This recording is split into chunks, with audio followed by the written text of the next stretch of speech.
नमस्कार, आप देख रहे हैं हमारी खास पेशकश लीगल हेल्पलाइन। मैं हूं आपके साथ हिमांशु दीक्षित। देश का लोकतंत्र इस देश की खूबसूरती का एक अभिन्न अंग है, जहां जनता का जनता के लिए जनता द्वारा शासन के एक सूत्र पर चलते हुए हर एक नागरिक को समानता के साथ स्वेच्छा से जीने का अधिकार दिया जाता है।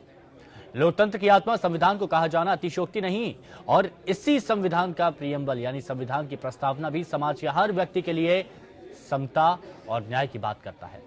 कानून हर समस्या के सही प्रारूप में समाधान के लिए मौजूद है, लेकिन सही जानकारी न होने या कानूनी पेचीदगियों के चलते एक हिस्सा सही समय पर न्याय हासिल करने में असमर्थ महसूस करता है। और इसी अंतर को खत्म करने के लिए इंडिया लीगल रिसर्च फाउंडेशन की इनिशिएटिव लीगल हेल्पलाइन में हम यहाँ मौजूद हैं, आपकी हर कानूनी समस्या को सुलझाने के लिए।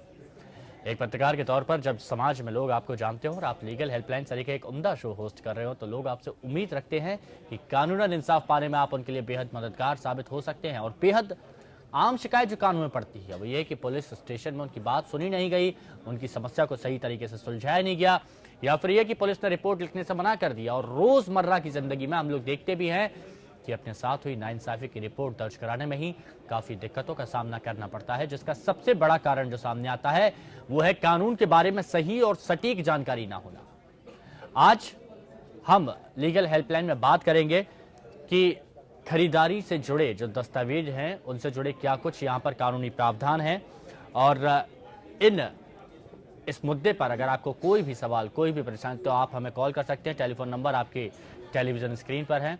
प्रॉपर्टी की खरीदारी के दस्तावेजों की वैधता संबंधी कानूनी प्रावधान क्या कुछ हैं, किस प्रॉपर्टी के लिए कौन सा दस्तावेज, कौन से डॉक्यूमेंट्स यहाँ पर होने चाहिए, उनको कैसे रजिस्टर्ड कराना चाहिए, और प्रॉपर्टी से रिलेटेड या फिर उनसे जुड़े जो दस्तावेज हैं उनसे जुड़े कोई भी समस्या है तो आप हमें कॉल कर सकते हैं। हमारे टेलीफोन नंबर आपकी टेलीविजन स्क्रीन पर है।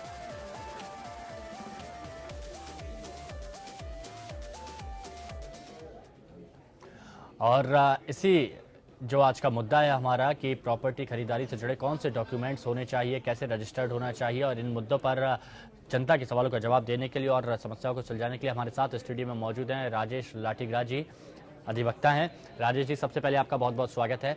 और सबसे पहले मैं आपसे यही जानना चाहूँगा, इसी मुद्दे पर बात करना चाहूँगा कि जो बात आज हम कर रहे हैं कि कोई खरीदारी हम करते हैं, कोई भी प्रॉपर्टी खरीदते हैं, तो उससे जुड़े क्या कुछ डॉक्यूमेंट्स यहाँ पर होने चाहिए, किस तरह से रजिस्टर्ड होना चाहिए, क्या ज़रूरी होते हैं, तो सबसे पहले इसके कानूनी प्रावधान जानना चाहिए। जब भी कोई प्रॉपर्टी खरीदते हैं तो उसमें खरीदार का बहुत ही अपना जिंदगी भर की उसकी कमाई लगी होती है, हार्ड एंड मनी उसकी लगी होती है। लेकिन कई बार कानूनी जानकारी ना होने की वजह से और लीगल डॉक्यूमेंट पे जानकारी ना होने की वजह से वो कुछ ऐसे लीगल डिफेक्टिव डॉक्यूमेंट बना लेते हैं, जिसकी वजह से उनको बाद में परेशानी का सामना करना पड़ता है। जो एक ट्रांसफर ऑफ प्रॉपर्टीज एक्ट में और इंडियन रजिस्ट्रेशन एक्ट के अंदर प्रोविजंस के हिसाब से कोई डॉक्यूमेंट बनना चाहिए, तो वो सिर्फ और सिर्फ जो राइट, टाइटल, इंटरेस्ट और पोजीशन आपको दिलाता है खरीदार को, वो एक दस्तावेज है, वो है कन्वेंस डीड या सेल डीड जिसे कहते हैं। आम भाषा में उसको सेल डीड कहा जाता है, या उसको वो बुक 1 का डॉक्यूमेंट होता है। उसके रजिस्ट्रेशन के बाद ही प्रॉपर्टी एक आदमी से दूसरे आदमी के पास जाती है, वो ट्रांसफर होती है लीगली। अदरवाइज इसके अलावा आप कोई भी डॉक्यूमेंट बनाते हैं तो वो सेल परचेज की प्रक्रिया का हिस्सा नहीं है।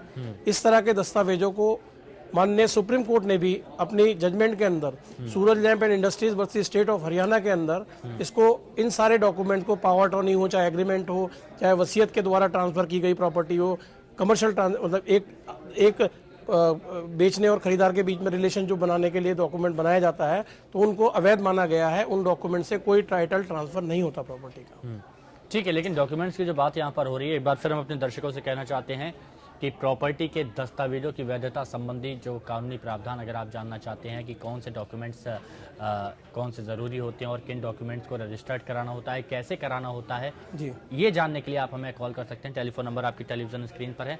अब सर, सबसे बड़ी बात पर यहाँ पर आते हैं कि कई लोगों को इस बारे में पता ही नहीं है कि कौन से डॉक्यूमेंट्स यहाँ पर लगाए जाएँ, कैसे रजिस्टर्ड होने किया जाए। इस पर हम बात करेंगे, लेकिन एक यास्मीन हमारे साथ अगले एक दर्शक जुड़ चुके हैं इस वक्त। यास्मीन जी, किस तरह से हम आपकी मदद कर सकते हैं? अपना सवाल रखिए, स्वागत है आपका। नाम आर्या मेरा। यास्मीन जी, अपनी बात कहिए, क्या कहना चाहते हैं आप? सर, मैं ये इसकी जानकारी देने के लिए फोन किया है मैंने। मुझे लोन के बारे में कुछ पता चला है आपका जी। सर मैं ये कहना चाहती हूँ, मुझे लोन देना है सर, मतलब बैंक से। आपको लोन लेना है बैंक से? जी, जी। मेरा कड़ी का मकान है। हाँ, चलिए, शायद इनका यही सवाल था कि इनको लोन लेना है और इनका मकान भी है, और क्या दस्तावेज यहाँ पर लगाए जा सकते हैं? इनको अगर अपनी प्रॉपर्टी के अगेंस्ट में लोन लेना है तो इनके पास पक्की रजिस्ट्री होनी चाहिए, जो पहली कंडीशन होती है हर एक बैंक की, हर एक फाइनेंशियल इंस्टीट्यूशंस की, जो कि इनका पक्का दस्तावेज होता है ओनरशिप का। उस डॉक्यूमेंट के बेसिस के ऊपर ये लोन ले सकते हैं। उसमें इनका दस्तावेज कोलेटरल सिक्योरिटी हो जाता है बैंक के पास, और प्रॉपर्टी के अगेंस्ट में इनको लोन दिया जाता है प्रॉपर्टी को मॉर्गेज करके। उसमें इनको कम ब्याज पे मिलता है। अदरवाइज एक दूसरा तरीका होता है जिससे बैंक वगैरह लोन देते हैं, वो डॉक्यूमेंट को आपको एक सिक्योरिटी की तरह अपने पास रख लेते हैं, लेकिन उसमें ब्याज दर ज़्यादा होती है। जो कोलेटरल सिक्योरिटी होती है उसमें ब्याज दर कम होती है बैंक की, और उसमें इनको मिल सकता है लोन, बशर्त कि डॉक्यूमेंट आपका सेल डीड पक्का दस्तावेज रजिस्टर्ड डॉक्यूमेंट हो। उम्मीद करते हैं आपको आपके सवालों का जवाब यहाँ पर मिला होगा। यास्मीन जी, शुक्रिया आपका हमारे साथ जुड़ने के लिए। सर, सबसे बड़ी बात, ज़रूरत क्यों इनकी पड़ती है, क्यों ये ज़रूरी होते हैं? जी, इसमें ऐसा होता है कि जब कोई रजिस्टर्ड डॉक्यूमेंट होता है, वो गवर्नमेंट के पास प्रॉपर रिकॉर्ड मेंटेन किया जाता है, सब रजिस्ट्रार ऑफिस में उसका रिकॉर्ड उपलब्ध होता है, जो कि बुक 1 के अंदर होता है। अच्छा। पक्की रजिस्ट्री सेल डीड हो गई, चाहे वो गिफ्ट डीड हो, चाहे वो रेलिंग्विशमेंट डीड हो, चाहे वो पार्टीशन डीड हो, ये प्रॉपर्टी से संबंधित डॉक्यूमेंट है जो रजिस्ट्रार के पास रजिस्टर्ड होते हैं। इसके ऊपर प्रॉपर स्टैम्प ड्यूटी दी जाती है, उसके बाद ये रजिस्टर्ड होते हैं। सारे जो डॉक्यूमेंट्स करने वाले, एग्जीक्यूट करने वाले या बेनिफिशियरी पेश होते हैं, वहाँ पर एक प्रक्रिया है इनकी, वो बुक 1 में रजिस्टर्ड होते हैं। जब ये बुक 1 में रजिस्टर्ड हो जाते हैं तो इन दस्तावेजों की कानूनी मान्यता हो जाती है, इनका रिकॉर्ड अवेलेबल होता है। इसमें एक बहुत अच्छी बात ये रहती है कि अगर मान लीजिए आपका दस्तावेज गुम हो जाता है, लॉस्ट हो जाता है या मिसप्लेस हो जाता है, नहीं भी मिलता, ओरिजिनल डॉक्यूमेंट खो गया है, तब भी इसका रिकॉर्ड सरकार के पास उपलब्ध है। आप जाके वहां से सर्टिफाइड कॉपी लेके उसको ऐसे ही इस्तेमाल कर सकते हैं जैसे कि आपका वो ओरिजिनल डॉक्यूमेंट आपके पास है। ठीक है सर, इसमें आमतौर पर कैसे केस देखे गए हैं? जैसे डॉक्यूमेंट्स रजिस्टर्ड कराना बेहद जरूरी होता है, ये जैसा कि आपने बताया, और ये भी कहा कि जो प्रॉपर्टी खरीदारी में होता है, ज्यादातर इसमें ऐसे मामले निकलकर सामने आते हैं जहाँ धोखाधड़ी हो जाती है। तो आमतौर पर किस तरह के केस यहाँ पर निकलकर सामने आते हैं दस्तावेजों से? जी, बहुत महत्वपूर्ण सवाल है आपका। इसमें दिल्ली की अगर हम बात करें तो दिल्ली में 70 से 80% properties general power attorney, agreement to sale और एफिडेविट इस तरह के दस्तावेजों पे बिकी हुई है।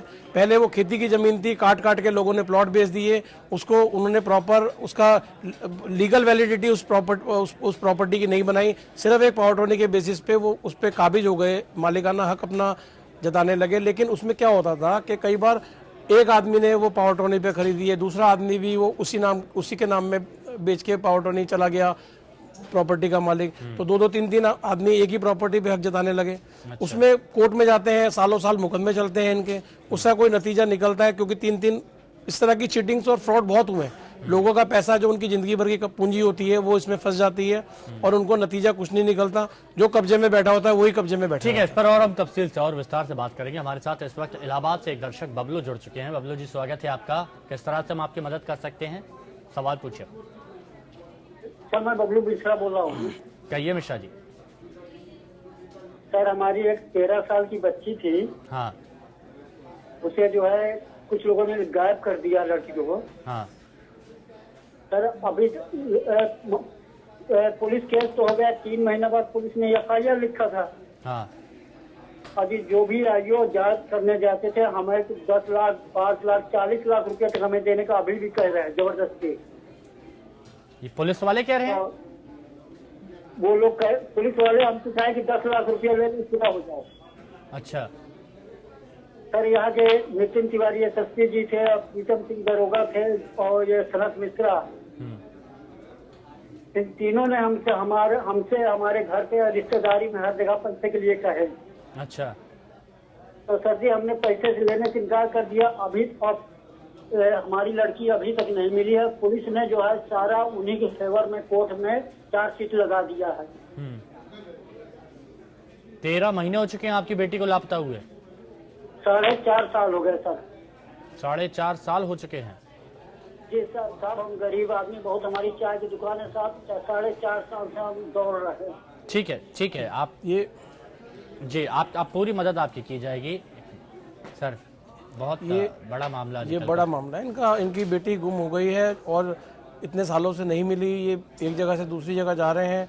गुमशुदगी का मामला है पहली नज़र में ये।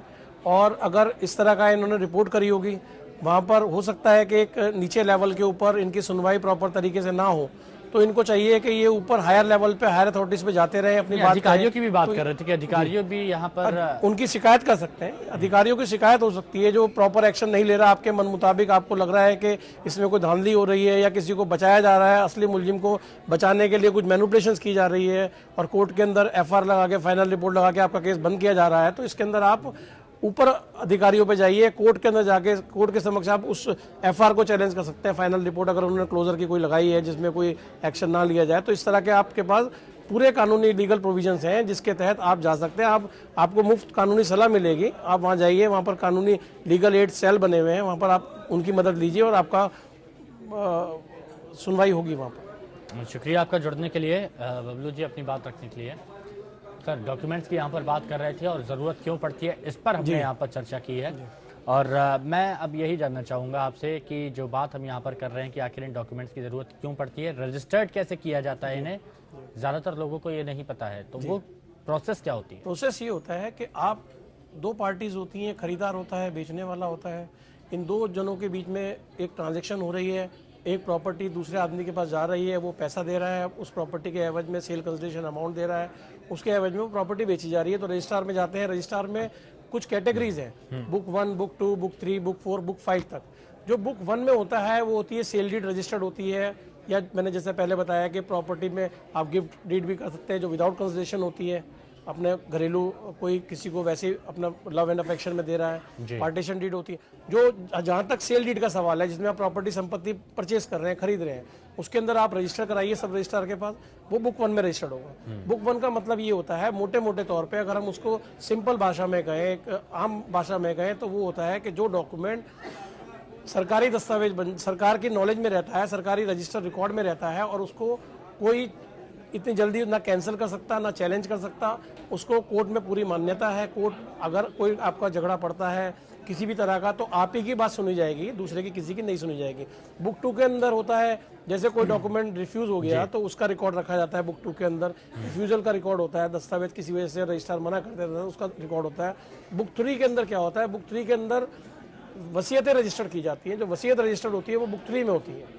और बुक 4 के अंदर होते हैं आम दूसरे जो दस्तावेज, जैसे जीपी हो गया, इंडेमनिटी बॉन्ड हो गया, स्पेशल पावर अटॉर्नी हो गई, जो जिसमें कि आपको एक प्रॉपर्टी का राइट नहीं मिलता, लेकिन आप किसी स्पेसिफिक पर्पज से या किसी दूसरे पर्पज से, जनरल पर्पज से भी कोई डॉक्यूमेंट किसी दूसरे के लिए टाइमिंग बनाता है। ये डॉक्यूमेंट बनाने वाला किसी भी स्टेज पे कैंसिल भी कर सकता है। और किन खरीदारी पर, किन सारी चीज़ों पर, जैसे कहा जाता है कि डॉक्यूमेंट्स बहुत ज़रूरी होते हैं और रजिस्टर्ड डॉक्यूमेंट्स बहुत ज़्यादा ज़रूरी होते हैं, किसी भी खरीदारी पर, चाहे वो प्रॉपर्टी से जुड़ा हो या फिर किसी और चीज़ की खरीदारी हो, सब में ये ऐसा कंपलसरी है?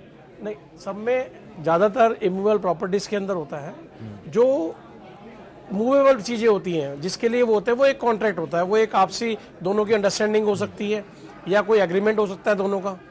उन डॉक्यूमेंट्स के लिए भी प्रावधान है, लेकिन वो प्रोविजंस इस तरह के नहीं है जो प्रॉपर्टी से, जो परपेचुअल, जो इमूवेबल प्रॉपर्टीज होती है, स्थायी प्रॉपर्टीज होती हैं, उनके प्रोविजन ज़्यादा स्ट्रॉन्ग है। और वो प्रॉपर्टीज जो आप दूसरे करते हैं वो एक कॉन्ट्रैक्ट होता है, रजिस्टर्ड होता है, वो एक दो आदमियों के बीच में सहमति होती है किसी चीज़ के ऊपर, उसलिए बनाया जाता है। चलिए ठीक है। राजेश हमारे साथ मुरादाबाद से एक दर्शक जुड़ चुके हैं।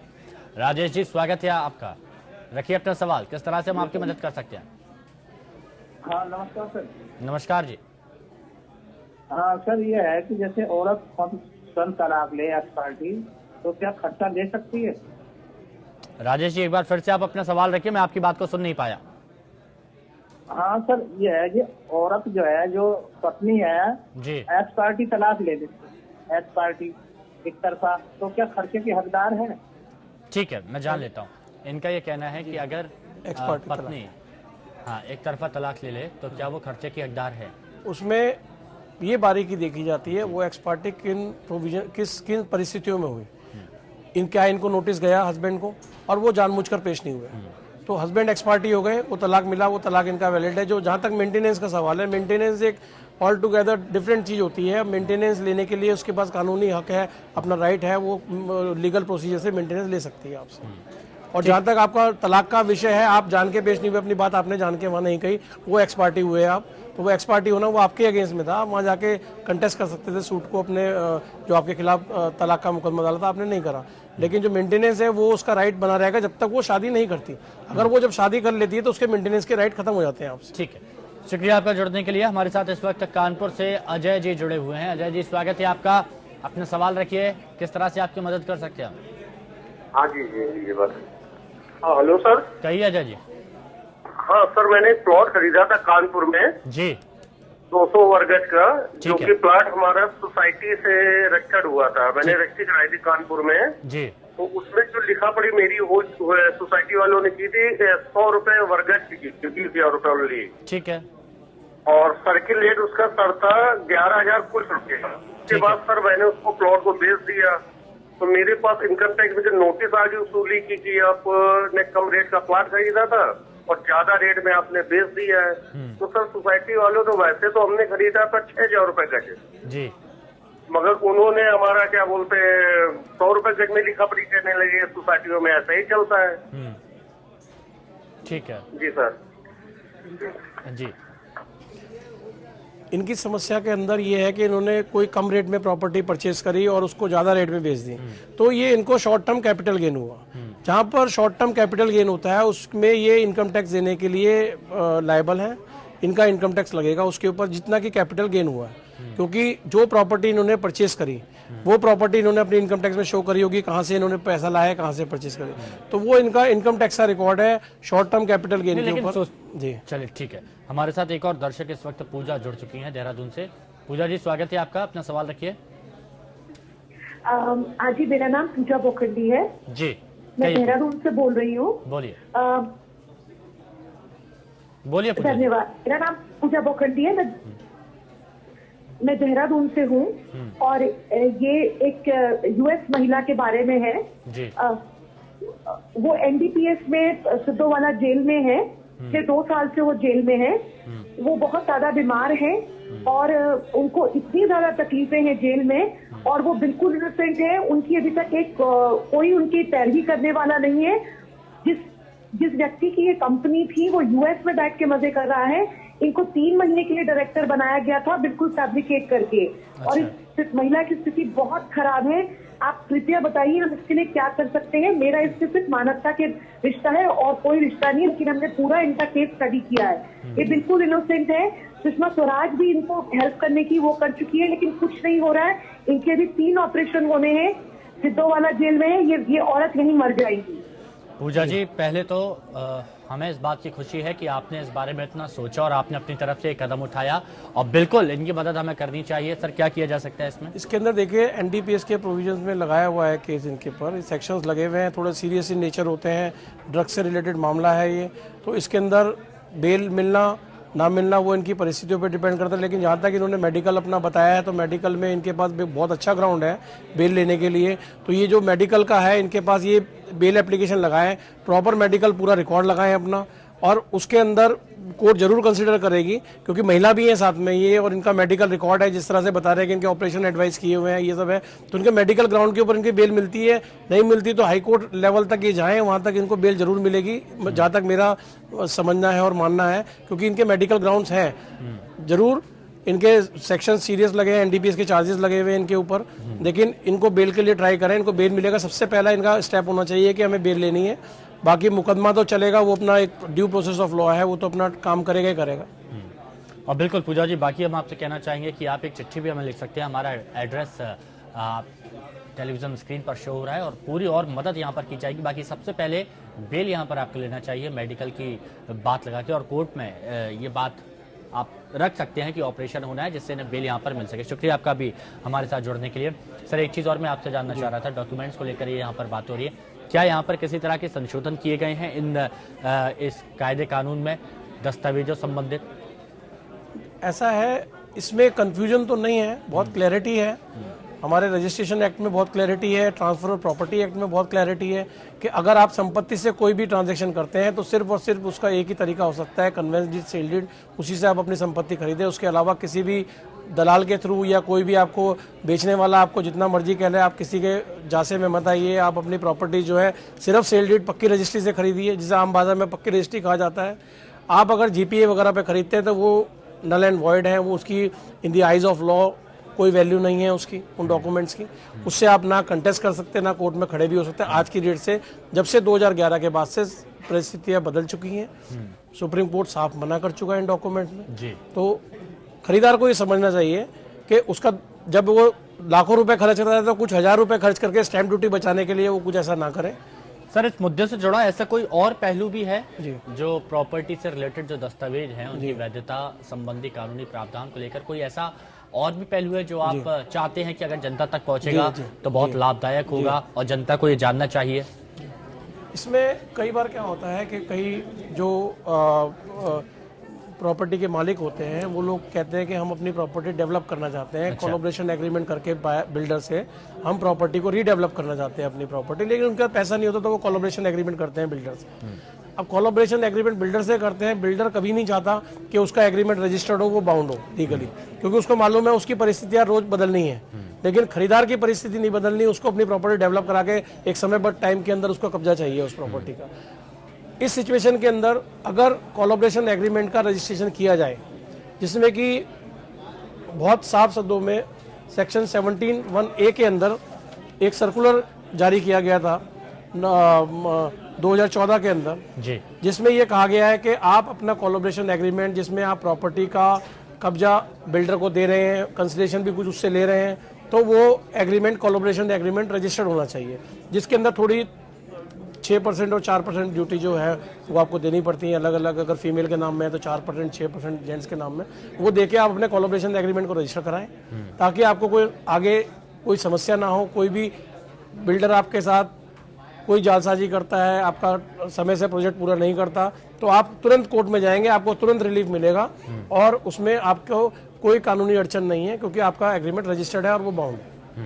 तो ये आपको ध्यान रखना चाहिए। तो बिल्कुल बहुत दर्शकों से कहना चाहेंगे कि प्रॉपर्टी का जब भी लेन देन करें तो दस्तावेजों का विशेष ध्यान रखें और देखें कि जो भी दस्तावेज आप डॉक्यूमेंट्स दे रहे हैं वो रजिस्टर्ड हो।